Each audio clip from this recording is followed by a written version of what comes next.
Chapter 13.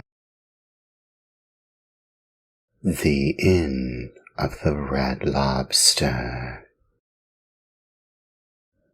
Cat and Fox and Marionette walked and walked and walked. At last, toward evening, dead tired, they came to the Inn of the Red Lobster. "Let us stop here a while," said the Fox, "to eat a bite and rest for a few hours. At midnight, we'll start out again, for at dawn tomorrow, we must be at the Field of Wonders." They went into the inn, and all three sat down at the same table. However, not one of them was very hungry. The poor cat felt very weak, and he was able to eat only 35 mullets with tomato sauce and 4 portions of tripe with cheese. Moreover, as he was so in need of strength, he had to have 4 more helpings of butter and cheese. The Fox, after a great deal of coaxing, tried his best to eat a little. The doctor had put him on a diet, and he had to be satisfied with a small hare dressed with a dozen young and tender spring chickens. After the hare, he ordered some partridges, a few pheasants, a couple of rabbits, and a dozen frogs and lizards. That was all. He felt ill, he said, and could not eat another bite. Pinocchio ate least of all. He asked for a bite of bread and a few nuts, and then hardly touched them. The poor fellow, with his mind on the Field of Wonders, was suffering from a gold piece indigestion. Supper over, the Fox said to the innkeeper, "Give us 2 good rooms, one for Mr. Pinocchio and the other for me and my friend. Before starting out, we'll take a little nap. Remember to call us at midnight sharp, for we must continue on our journey." "Yes, sir," answered the innkeeper, winking in a knowing way at the Fox and the cat, as if to say, "I understand."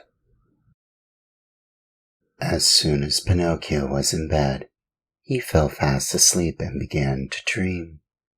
He dreamed he was in the middle of a field. The field was full of vines heavy with grapes. The grapes were no other than gold coins, which tinkled merrily as they swayed in the wind.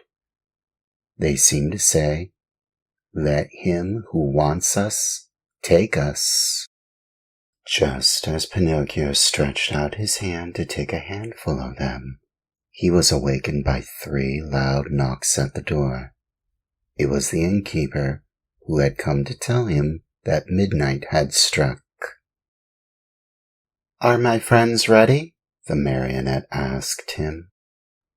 "Indeed, yes. They went 2 hours ago." "Why in such a hurry?"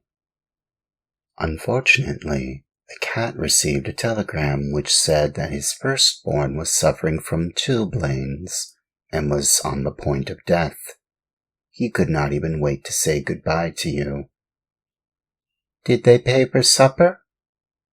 "How could they do such a thing? Being people of great refinement, they did not want to offend you so deeply as to not allow you the honor of paying the bill." "Too bad. That offense would have been more than pleasing to me," said Pinocchio, scratching his head. "Where did my good friends say they would wait for me?" he added. "At the Field of Wonders, at sunrise tomorrow morning." Pinocchio paid a gold piece for the 3 suppers, and started on his way toward the field that was to make him a rich man. He walked on, not knowing where he was going, for it was dark. So dark, not a thing was visible. Round about him, not a leaf stirred. A few bats skimmed his nose now and again and scared him half to death. Once or twice he shouted, "Who goes there?" And the faraway hills echoed back to him, "Who goes there? Who goes there? Who goes?" As he walked, Pinocchio noticed a tiny insect glimmering on the trunk of a tree, a small being that glowed with a pale, soft light. "Who are you?" he asked. "I am the ghost of the talking cricket," answered the little being in a faint voice that sounded as if it came from a faraway world. "What do you want?" asked the marionette. "I want to give you a few words of good advice. Return home and give the 4 gold pieces you have left to your poor old father, who is weeping because he has not seen you for many a day. Tomorrow, my father will be a rich man, for these 4 gold pieces will become 2,000. Don't listen to those who promise you wealth overnight, my boy. As a rule, they are either fools or swindlers. Listen to me and go home." "But I want to go on." "The hour is late." "I want to go on." "The night is very dark." "I want to go on." "The road is dangerous." "I want to go on." Remember that boys who insist on having their own way, sooner or later, come to grief. The same nonsense. Goodbye, Cricket. Good night, Pinocchio, and may heaven preserve you from the assassins. There was silence for a minute, and the light of the talking cricket disappeared suddenly, just as if someone had snuffed it out. Once again, the road was plunged in darkness.